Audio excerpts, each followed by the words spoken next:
Hello and welcome everyone to smart IAS foundation. Smart IAS foundation में स्वागत है सबका। एपीएससी प्रीलिम्स 2026 का रिजल्ट आज आ गया है और मेंस का जो डेट है एपीएससी वो भी जल्द अपने ऑफिशियल वेबसाइट पे अपडेट कर देगा। मेंस की तैयारी तुम लोग पहले भी कर रहे होगे, अब प्रीलिम्स का रिजल्ट आ गया है तो मेंस के एग्जाम को लेकर भी अब एक अंदर से एक्साइटमेंट होगी जिनका प्रीलिम्स एग्जाम क्लियर हो रहा है कि हम मेंस के एग्जाम को किस तरह से अटेम्प्ट करें सो दैट 78-6 में भी हमारा सिलेक्शन इंश्योर हो सके।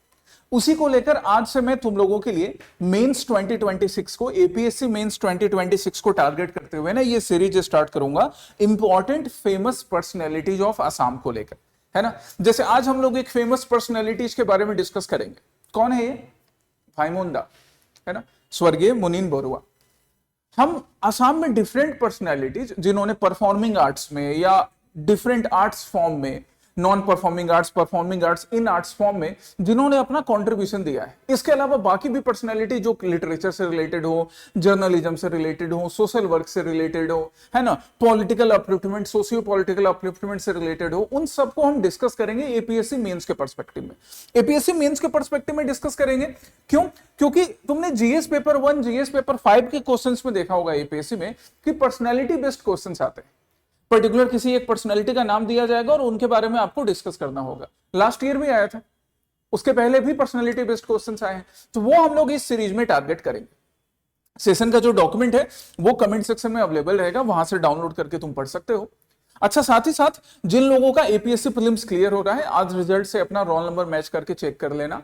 तुम लोगों के लिए गूगल फॉर्म भी कमेंट सेक्शन में अवेलेबल करवा दूंगा मैं, उसे फिल कर देना अपने मेंस गाइडेंस के, ठीक है। और जिनका प्रीलिम्स नहीं क्लियर हो पाया कुछ मार्क्स के वजह से, आप लोग भी इस सीरीज को उतनी ही सिंसियरिटी से देखोगे सो दैट अगले साल जब मेंस का एग्जाम आएगा पहले से प्रिपेयर्ड रहोगे उसके लिए, है ना। ये चीज ध्यान में रखेंगे।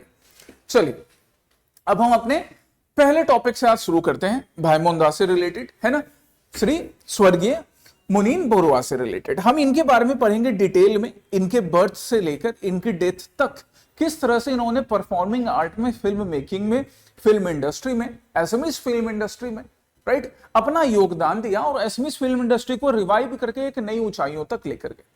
मेंस का प्रैक्टिस क्वेश्चन भी अटैच रहेगा जो तुम लिखकर प्रैक्टिस करोगे, ठीक है। चलो शुरू करते हैं। अब हर डिटेल इसमें अवेलेबल करवा दूंगा मैं तुम्हें, जो भी मतलब फैक्चुअल डिटेल चाहिए। जब भी कोई पर्सनैलिटी बेस्ड क्वेश्चन होता है ना, तो वहां पे ना फैक्चुअल डिटेल्स की भी बड़ी इंपॉर्टेंस होती है कि अच्छा इन्होंने कौन सी मूवी डायरेक्ट की थी, कब की थी। अगले साल प्रीलिम्स में भी काम आएगा, इस साल के मेंस के लिए, अगले साल मेंस के लिए भी तुम्हारी तैयारी होते चले जाएगी। चलो, तो मुनीन बरुआ, स्वर्गीय मुनीन बरुआ, जिनको हम प्यार से, इज्जत के साथ भाईमुंदा के रूप से, भाईमुंदा के नाम से बुलाते हैं। इनका जो कंट्रीब्यूशन है आप सबसे किसी से छिपा नहीं है परफॉर्मिंग आर्ट्स में। साथ में देखो मैंडोलिन का मैंने यहाँ पिक्चर दिया है, इन्होंने फिल्म डायरेक्शन में अपना दिग्गज योगदान दिया है ना, स्क्रिप्ट राइटिंग में, फिल्म डायरेक्शन में। बट मैंडोलिन से इनका एक खास संबंध रहा है। ये जो मैंडोलिन म्यूजिकल इंस्ट्रूमेंट है ना, ये एक टाइम में इनकी पहचान थी, या कहें तो इनका शरीर का एक अभिन्न अंग था, इतना बढ़िया मैंडोलिन प्ले करते थे, right. He was a very skilled mandolin player. ये सब पॉइंट भी आपको याद रखने हैं। लोग इनके फिल्मों के बारे में लिखेंगे कुछ एस्पिरेंट, पर आपको ये सब पॉइंट भी ऐड करना है। वैल्यू एडिशन जैसा होगा कि अच्छा सच में इस पर्सन ने, इस स्टूडेंट ने इनकी पर्सनैलिटी को पूरा स्टडी किया है। तो इनके जन्म की हम बात करें तो इनका जन्म 5 नवंबर 1946 में होता है, राइट, खुमताई, गोलाघाट डिस्ट्रिक्ट, असम में। बचपन से ही, अर्ली एज से ही इनको ना परफॉर्मिंग आर्ट्स, म्यूजिक हो या ड्रामा हो, इसमें काफी इंटरेस्ट था और इसी इंटरेस्ट को धीरे धीरे इन्होंने बढ़ाने का काम किया। पहले दूसरे के वर्क से सीखते हुए, पहले म्यूजिकल इंस्ट्रूमेंट को सीखते हुए, और फिर खुद उसमें ही समाकर फिर अपना योगदान वहां पर इन्होंने दिया, ठीक है, काफी अर्ली टाइम पीरियड से। इवन इनका जो मैरिज है गाइज, इनके मैरिज का भी इनके परफॉर्मिंग आर्ट्स लाइफ में, इनके लाइफ में, इनके डायरेक्टरल जो लाइफ है इनका एज ए डायरेक्टर, उसमें भी काफी अच्छा योगदान रहा है इनके मैरिज का भी, right. Why? Because his wife was also associated with the cultural world. Cultural world से वो एसोसिएटेड थी, बहुत फेमस एक्ट्रेस भी बनी, साथ ही साथ कॉस्ट्यूम डिजाइनर। तो ये वाला पॉइंट भी आपको याद रखना है इनके मैरिज का भी, जिससे कि इनके परफॉर्मिंग आर्ट्स के लाइफ में, सिनेमा के लाइफ में एक बढ़िया पॉजिटिव कॉन्ट्रीब्यूशन हुआ, ठीक है। आगे चलें। ये तो हो गया पहला हमारा एकदम जस्ट उनके जन्म के बाद की कहानी। चलो अब हम इनके कैरियर ट्रेजेक्टरी को देखेंगे कि इनके कैरियर ट्रेजेक्टरी कैसे चले। कैरियर ट्रेजेक्टरी में हम स्टार्ट करेंगे इनके फॉर्मेटिव ईयर से, जब इन्होंने शुरुआत किया। फिर हम देखेंगे स्ट्रगल का फेज, और फिर देखेंगे ग्लोरी पे जाने का फेज, मतलब पूरा रिवाइवल वाला फेज, राइट, जिससे ये पूरे एसएमएस सिनेमा को रिवाइव करेंगे। तो सबसे पहले इनका बिगनिंग का टाइम होगा जहां पर तुम इस तरह से ना हेडिंग बना सकते हो, द फॉर्मेटिव ईयर, है ना। मेंस के एग्जामिनेशन में हेडिंग बनाना, सब हेडिंग्स बनाना और फिर उसके अंदर पॉइंट्स के फॉर्म में लिखना, ये काफी मैटर करता है, तो मार्क्स अच्छे मिलते हैं। और उसमें बीच बीच में वैल्यू एडिशन करते जाना, पॉइंट्स मेंशन करते जाना। तो फॉर्मेटिव ईयर की बात करें तो 1970s 80s का जो इनका टाइम है, इनिशियल 80s का टाइम, 1970s से लेके इनिशियल 80s का टाइम, ये इनका फॉर्मेटिव ईयर था जब इन्होंने शुरुआत किया था। जैसे अगर हम इनके सिनेमेटिक वर्ल्ड में एंट्री की बात करें तो 1970s में इन्होंने पहले स्क्रिप्ट राइटिंग से शुरुआत की, असिस्टेंट डायरेक्टर के रूप में अपना रोल स्टार्ट किया। स्क्रिप्ट राइटिंग से शुरुआत करने से देखो क्या होता है ना, स्क्रिप्ट के ऊपर, कहानी के ऊपर पकड़ अच्छी रहती है। एक डायरेक्टर जिसके दिमाग में स्क्रिप्ट राइटिंग का नॉलेज हो, जिसको मालूम है कि अच्छा इस सीन के बाद, इस डायलॉग के बाद, इस इंटरवल के बाद ये ब्लॉक एग्जीक्यूट करवाना है, वो लोग काफी बढ़िया मूवी डायरेक्शन कर सकते हैं। और फिर इन्होंने असिस्टेंट डायरेक्टर के रूप में भी काम स्टार्ट किया। जो मैंने अभी शुरू में बोला ना कि पहले दूसरों से सीखा इन्होंने, सीखने में कोई बुराई नहीं होती। अपने अंदर के ईगो को, अपने अंदर के फर्जी एटीट्यूड को हटाकर हमेशा जिंदगी में सीखना चाहिए। असिस्टेंट डायरेक्टर के रूप में शुरुआत करके ये दिग्गज डायरेक्टर बने। तो इस तरह से अर्ली लाइफ में, अर्ली जो इनका ट्रेजेक्टरी है इनके कैरियर का, वो इस तरह से स्टार्ट होता है, याद रखो। फिर उसके बाद क्या, फिर धीरे धीरे बहुत जल्दी अपने आप को एक successful script writer, right, successful script writer के साथ साथ, जैसे कुछ फिल्मों का यहाँ पे एग्जांपल है कि इन एग्जांपल में इन्होंने सक्सेसफुली अपने आप को स्क्रिप्ट राइटर के रूप में स्टैब्लिश कर दिया। और उसके बाद फिर डायरेक्टर्स रोल इनका स्टार्ट होता है। अगर आप इनके डायरेक्टर्स रोल की बात करो, इनके डायरेक्टर्स कट की बात करो कि इन्होंने अपना डेब्यू कैसे किया, तो डेब्यू करने का काम ये करते हैं कौन सी फिल्म से, प्रतिमा फिल्म से, है ना। ये फैक्ट्स आपको याद रखने हैं गाइस, ये फैक्ट्स याद रखने हैं। कहीं पर कुछ कंफ्यूजन हो तो कमेंट सेक्शन में मेंशन भी कर देना, बट रिमेंबर दिस फैक्ट्स। ये जो डेब्यू था इनका प्रतिमा मूवी से, जब इन्होंने एसएमएस फिल्म में अपना डेब्यू किया, ये को डायरेक्टेड मूवी थी, किसके साथ, अनदर लेजेंडरी डायरेक्टर स्वर्गीय निपुण गोस्वामी के साथ। तो इनके साथ मिलकर इन्होंने अपने फिल्मी कैरियर की शुरुआत की एज अ डायरेक्टर। ये पॉइंट्स हम याद रखेंगे। और फिर उसके बाद जब इंडिपेंडेंट डायरेक्शन की हम बात करें तो इंडिपेंडेंट डायरेक्टर थी पिता और पुत्र के बेस, पिता और पुत्र के कहानी को बताते हुए एक बड़ी फेमस मूवी पिता पुत्रो। ये सारे पॉइंट्स तुम्हें याद रखने हैं, वैल्यू एडिशन के लिए ये पॉइंट्स याद रखने हैं, तब जाके मेंस में मार्क्स मिलेगा। सिर्फ ऐसे गोल गोल लिखने से मार्क्स नहीं मिलता है, इसलिए वैल्यू एडिशन पे ध्यान दो। तो ये तो इनिशियल ईयर्स हो गए। फिर हम देखें अब ग्रोथ इनका कैसे हुआ, और जहां पर ग्रोथ होगा ना वहां स्ट्रगल भी होगा, क्योंकि बिना स्ट्रगल किए ना इंसान का ग्रोथ पॉसिबल नहीं होता है। बच्चा भी जब चलना शुरू करता है ना, हम सबने जब चलना शुरू किया था ना, तो हम चलते हुए काफी टाइम गिरे थे, उसके बाद पाँव में चोट लगी थी, फिर पाँव में असली जान आई थी, असली ताकत आई थी, और तब हमारा ग्रोथ हुआ, तब हमारे ताकत पाँव में जान आई, और फिर हम दौड़ना और उड़ना सीख गए। तो इनके भी ग्रोथ स्ट्रगल के ही फेज से होकर गुजरा। चलिए देखते हैं 1990s का टाइम जब आता है, 1980s में तो इन्होंने अपनी शुरुआत कर ली थी, 1970s में स्क्रिप्ट राइटिंग से शुरुआत की, फिर मूवी मेकिंग से। 1990s का जब टाइम आता है तो ये कुछ काफी नोटेबल मूवी के पार्ट बनते हैं। He director very notable movies like Pahari Kanya, है ना, नाम याद रखेंगे, राइट, प्रभाती, पोखीर गांड, ये भी इनका एक बड़ा नोटेबल वर्क माना गया। इससे इनको काफी क्रिटिकल जो एक्लेम होता है ना, वो क्रिटिकल एक्लेम भी मिला कि अच्छा वाह, क्रिटिक्स की तरफ से काफी पसंद किया गया इनके डायरेक्टरल वर्क। बट फिर उसके बाद का जो टाइम रहता है, उस टाइम में 90s के टाइम में स्पेशली, या नेट 90s के टाइम में, उस टाइम में Hindi film industry, Bollywood film industry काफी पॉपुलर हुई आसाम में। बॉलीवुड के साथ साथ टॉलीवुड फिल्म इंडस्ट्री, या जैसे हॉलीवुड फिल्म, ये सारी फिल्में भी काफी पॉपुलर हो रही थी। और ऐसे में सिनेमा धीरे धीरे अपना जो एक लाइमलाइट होता है, जो पॉपुलैरिटी होता है, वो कम होता जा रहा था। तो ये स्ट्रगल का फेज था, ना सिर्फ भाईमोन दा के लिए बल्कि पूरे असमिया सिनेमा के लिए। 90s का टाइम, लेट 90s का टाइम, जिसको फिर इन्होंने रिवाइव किया। और रिवाइव करने के लिए इन्होंने जो लोकल थिएटर का पार्ट होता है आसाम, जहां पर लोकल थिएटर हर आर्टिस्ट का एक सपना भी होता है, और हर आर्टिस्ट उस लोकल थिएटर से उठकर फिर फिल्मी दुनिया तक पहुंचता है। तो इन्होंने क्या किया, लेट 90s में जब इन्होंने देखा कि हिंदी सिनेमा और टॉलीवुड, बॉलीवुड, फलाना वुड, इन सब के वैसे असमिया सिनेमा अपनी जो पहचान है वो धीरे धीरे खो रहा है, इन्होंने उसको रिवाइव करने का काम कहां से स्टार्ट किया बाबू, वो स्टार्ट किया मोबाइल थिएटर्स, लोकल थिएटर्स, जिसको हम क्या बुलाएंगे, भ्रमयमन नाटक। मतलब भ्रमण करते हुए मतलब घूमते हुए। मोबाइल थिएटर वही होता है ना, आज यहां परफॉर्म हो रहा है, कल को दूसरे डिस्ट्रिक्ट में होगा, कल को दूसरे पंचायत में होगा। तो भ्रमयमन नाटक से, मतलब मोबाइल थिएटर से इन्होंने असमिया सिनेमा को रिवाइव करने का काम किया। ये करेंगे क्या, ये क्या करेंगे, ये भ्रमयमन नाटक को, मोबाइल थिएटर को इसको पॉपुलराइज करवाने का काम करेंगे। यहां पे जो आर्टिस्ट थे, चाहे वो आर्टिस्ट एक्टर हो, चाहे वो आर्टिस्ट स्क्रिप्ट लिखने वाले हो, चाहे वो आर्टिस्ट म्यूजिक से रिलेटेड हो, उन सबको आप फिल्मों में काम दिलवाना, फिल्मों में पहचान दिलवाना वो करवाएंगे, जिससे कि थिएटर आर्टिस्ट जो है अब वो फिल्मों तक पहुंच पाएंगे। इससे एसएमईज कल्चर का भी प्रिजर्वेशन प्रोटेक्शन हो जाएगा और फिल्म भी धीरे धीरे अपनी एक नई पहचान बना सकेगी। वो ऐसा नहीं लगेगा कि ये तो बॉलीवुड फिल्म इंडस्ट्री का या हॉलीवुड फिल्म इंडस्ट्री की कॉपी है। तो इस तरह से लोकल थिएटर और फिल्म इंडस्ट्री दोनों एक साथ पैरेलली चलेगी। That was a good experiment, अच्छा एक्सपेरिमेंट था। और इस तरह से फिर अब यहां से एसएमईज सिनेमा का रिवाइवल होगा। तो ये एक यूनिक पॉइंट है कि लोकल थिएटर को यूज करके एसएमईज सिनेमा को, रीजनल सिनेमा को कैसे रिवाइव किया गया। यूनिक पॉइंट, याद रखेंगे इसको। चलो आगे अब हम इनका वर्क देखते हैं कि किस तरह से गोल्डन पीरियड तक पहुंचे। अब हम 2000 वाले पार्ट में आ जाएंगे, है ना, यहां पर लेट 90s से निकलकर। तो यहां पे जो सबसे पॉपुलर इनकी पहली मूवी बनी, one of the most popular, यह कहा जाता है कि इनकी फिल्मी कैरियर का टर्निंग पॉइंट था। कौन सी मूवी? हिया दिया निया, 2000 में। मतलब एक तरफ 21st सेंचुरी की शुरुआत हो रही है और हिया दिया निया एक हिस्टोरिकली ब्लॉकबस्टर एसएमईज मूवी के रूप में निकल कर आता है। ये इनका पहला हिस्टोरिक ब्लॉकबस्टर था। इससे पहले की भी मूवीज काफी अच्छी थी, क्रिटिक्स ने उसको पसंद किया था, बट आम जनता के सामने बॉक्स ऑफिस पर हिट होने का काम हिया दिया निया से शुरुआत होती। तो ये हम पॉइंट लिखेंगे कि अच्छा अब यहां से ना इनका ग्रोथ का ट्रेजेक्टरी स्टार्ट होता है, राइट, एकदम हाई ग्रोथ का। ठीक है, हिया दिया निया की अगर हम बात करें, तुमने इस मूवी को देखा भी होगा, तुम में से कई लोगों ने। तो इस मूवी में इन्होंने मॉडर्न रोमांस जो बाकी फिल्मों में चल रहा था, family drama, emotions among the people, in the family, इन सारी चीजों को और साथ ही साथ कल्चरल ऑथेंटिसिटी, इन सब चीजों को मिलाया हिया दिया निया में। ब्लॉकबस्टर सक्सेस भी हुआ, साथ ही साथ क्रिटिकली भी इसको पसंद किया गया और एसएमईज सिनेमा अब फिर अपने रास्ते पर चल पड़ा था, ऊंचाई के रास्तों पर। अब फिर उसके बाद बाकी फिर उन्होंने आगे दाग, नायक, कन्यादान, Vidhata, Barud, Rang, Dinabandhu, one of the most popular critically acclaimed movie, इन सबको इस तरह से आगे डायरेक्ट करने का काम किया इन्होंने और एसएमईज सिनेमा को अपनी पहचान दिलवा दी। वापस से जो खोई हुई पहचान थी वो ग्लोरी फिर से स्टैब्लिश कर दी। तो फेज कैसे स्टार्ट हुआ है, वहां पे मोबाइल थिएटर का क्या रोल है, इस चीज को याद रखोगे।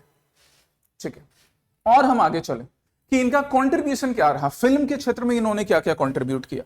ठीक है, फिर उसके बाद हम ओवरऑल सिग्निफिकेंस को भी डिस्कस करेंगे। तो अगर हम फिल्म की बात करें तो he rise as the saviour of Assamese cinema. जो एसएमईज सिनेमा, जो film industry Bollywood, Tollywood, Hollywood के बेस से धीरे धीरे अपना दम तोड़ रही थी, उसको इन्होंने मोबाइल थिएटर के साथ मिलाकर वापस से रिवाइव करने का काम किया। ही रिवॉल्यूशनलाइज मोबाइल थिएटर। भ्रमयमन नाटक जो है, जो मोबाइल थिएटर एक टाइम में ऐसा हो गया था कि मोबाइल थिएटर में जो आर्टिस्ट काम कर रहे हैं उनकी खुद की अपनी लाइवलीहुड को लेकर चैलेंजेस राइज हो गए थे। इन्होंने ना सिर्फ उनके लाइवलीहुड को सिक्योर किया बल्कि उनको फिल्मों में भी पहचान दिलवाई।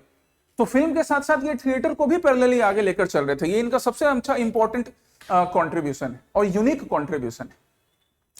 तुम बहुत सारे फेमस फिल्मी डायरेक्टर्स को जानते होगे, जैसे अभी रिसेंटली एक बड़ी पॉपुलर मूवी आई है Odyssey, directed by one of the most popular and one of my most favourite director Christopher Nolan. But Christopher Nolan ने बहुत बढ़िया बढ़िया मूवी बनाई है ना, बहुत सारे नाम है, ओडिसी है, ओपनहाइमर बनाया था, काफी अच्छा है, डार्क नाइट ट्रायोलॉजी काफी बढ़िया है। बट मोबाइल थिएटर अगर कहीं का है तो उसको साथ में रिवाइव नहीं कर पाए। जो किसी का यूनिक कल्चरल एलिमेंट है वो रिवाइवल नहीं करवा पाए, भाईमुन दा ने वो रिवाइव करवाने का काम किया। तो ये सब यूनिक पॉइंट आपको याद रखना है। ठीक है, इन्होंने खुद से 95 प्ले को ऑथर, उसको डायरेक्ट और उसको प्रमोट करने का काम किया। इनका जो हेंगुल थिएटर है, हेंगुल थिएटर याद रखोगे, ये एक इंपॉर्टेंट तुम्हारा वैल्यू एडिशन है। ये हेंगुल थिएटर लोकल थिएटर्स को, एसएमईज थिएटर को प्रमोट करने के लिए एक बड़ा इंपॉर्टेंट सोर्स बनता है। So this was his contribution in cinema. और हम देखें जरा, ये देखो यहां पर हम सबके प्यारे आर बिलव्ड जुबिन दा से लेकर जतिन बोरा, ये भी सब काफी बढ़िया एक्टर है, काफी बढ़िया परफॉर्मेंस इन्होंने किया, एसएमईज सिनेमा को अच्छी पहचान दिलाई। इसके अलावा बाकी कई एक्टर एक्ट्रेस को पहचान दिलाने वाले, उनको फिल्मों में लाने वाले भी भाईमुन दा थे। जुबिन दा एक तरफ अपनी म्यूजिक से अपनी पहचान बनाते जा रहे थे, बट फिल्मों में भी काफी अच्छा कंट्रीब्यूशन है भाईमुन दा का इनको एस्टेब्लिश करने का। बाकी म्यूजिक की दुनिया में तो अव्वल है, राजा है, वहां पे तो उन्होंने अपनी पहचान खुद से बनाई है, राइट। स्क्रिप्ट राइटिंग में इन्होंने एक अलग लेगेसी लिखी। 50 से ज्यादा स्क्रिप्ट फिल्म एंड टेलीविजन के लिए ड्राफ्ट करना और यूनिक स्क्रिप्ट लिखना जिसमें ऑथेंटिसिटी भी हो, जिसमें एसएमईज कल्चर को भी रिप्रेजेंट किया जाए, ये भाईमुन दा की लेगेसी। हम जुबिन दा के ऊपर भी कभी बात करेंगे मेंस को लेकर कि एपीएससी मेंस में जुबिन दा पर कैसे क्वेश्चन बन सकता है ना। आज भाईमुन दा की बात करें, फिर जुबिन दा की भी बात करेंगे। ठीक है, चलिए अब उसके बाद हम सिग्निफिकेंस पर आते हैं। अभी तक हमने यहाँ सिनेमा में, परफॉर्मिंग आर्ट्स में इनका कंट्रीब्यूशन देखा। ओवरऑल असम में, ओवरऑल एसएमएच सोसाइटी में इनका क्या सिग्निफिकेंस है भाईमोन दा का, उसे अब हम डिस्कस करते हैं। तो देखो सोशियो इकोनॉमिक इंपैक्ट क्या है। जब आप लोकल थिएटर को, लोकल थिएटर के आर्टिस्ट को फिल्मों तक पहुंचा रहे हो तो उसका इकोनॉमिक लाइफ खुद ब खुद बेहतर हो रहा है। और जब वो इकोनॉमिक लाइफ अपना बेहतर कर रहा है ना, अपना अपने समाज का, तो सोशियो इकोनॉमिक कंडीशंस अपलिफ्ट हो रहा है। तो ये हो गया सोशियो इकोनॉमिक कंडीशंस बेहतर बनाने का। जब एसएमएच सिनेमा आसाम के सिर्फ गुवाहाटी में, सिर्फ दिसपुर में या मेट्रोपॉलिटन सिटी में नहीं, छोटे छोटे कस्बों में भी चलने लगेगी, तो वहां पे जो लोकल थिएटर ओनर्स थे और उन थिएटर में काम करने वाले जो लोग थे, यहाँ पे थिएटर मतलब वो जो मूवी थिएटर है उसकी मैं बात कर रहा हूं, उनको भी रोजगार मिलेगा। तो उससे इकोनॉमिक कंडीशंस इंप्रूव होगी। चाहे म्यूजिशियन हो फिल्मों में काम करने वाले, या थिएटर में स्पॉट बॉयज हो, टेक्नीशियंस हो, सबका economic, socio economic conditions improve होगा। तो ये ओवरऑल इंपैक्ट हो गया, socio economic impact over Assam, right. फिर क्या, प्रिजर्वेशन ऑफ रीजनल आइडेंटिटी। 100 से ज्यादा स्क्रिप्ट लिखना, प्ले डायरेक्ट करना और उसमें ऑथेंटिसिटी मेंटेन करते हुए रीजनल कल्चर को भी शोकेस करना। जो बाकी मॉडर्न सिनेमा चल रहा था, या सपोज जो सिनेमा हॉलीवुड में चल रहा है या बॉलीवुड में चल रहा है, उस मॉडर्न ऑथेंटिसिटी, उस मॉडर्न जो मॉडर्निटी थी जो दिखाया जा रहा था फिल्मों में, उसको पकड़ा गया, रीजनल कल्चर को उसमें मिलाया गया और एक ऑथेंटिक सिनेमा प्रेजेंट किया गया। ये इनका कॉन्ट्रीब्यूशन हो गया, right. Bridging literature and film, literature and film.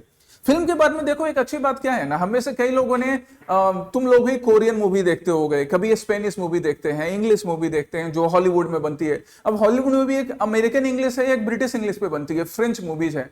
हमने सबको देखा, सब एंजॉय करते हैं। तेलुगु में, तमिल में बनी मूवी को सब टाइटल के साथ देखने का काम करते हैं। तो आर्ट्स जो है ना, वो लैंग्वेज का मोहताज नहीं होता है। इन्होंने वो चीज किया, इन्होंने जो फिल्म मेकिंग थी, एसएमएच फिल्म मेकिंग को लैंग्वेज के वजह से सिर्फ आसाम तक कन्फाइन नहीं रखा, उसको बाहर लेकर गए।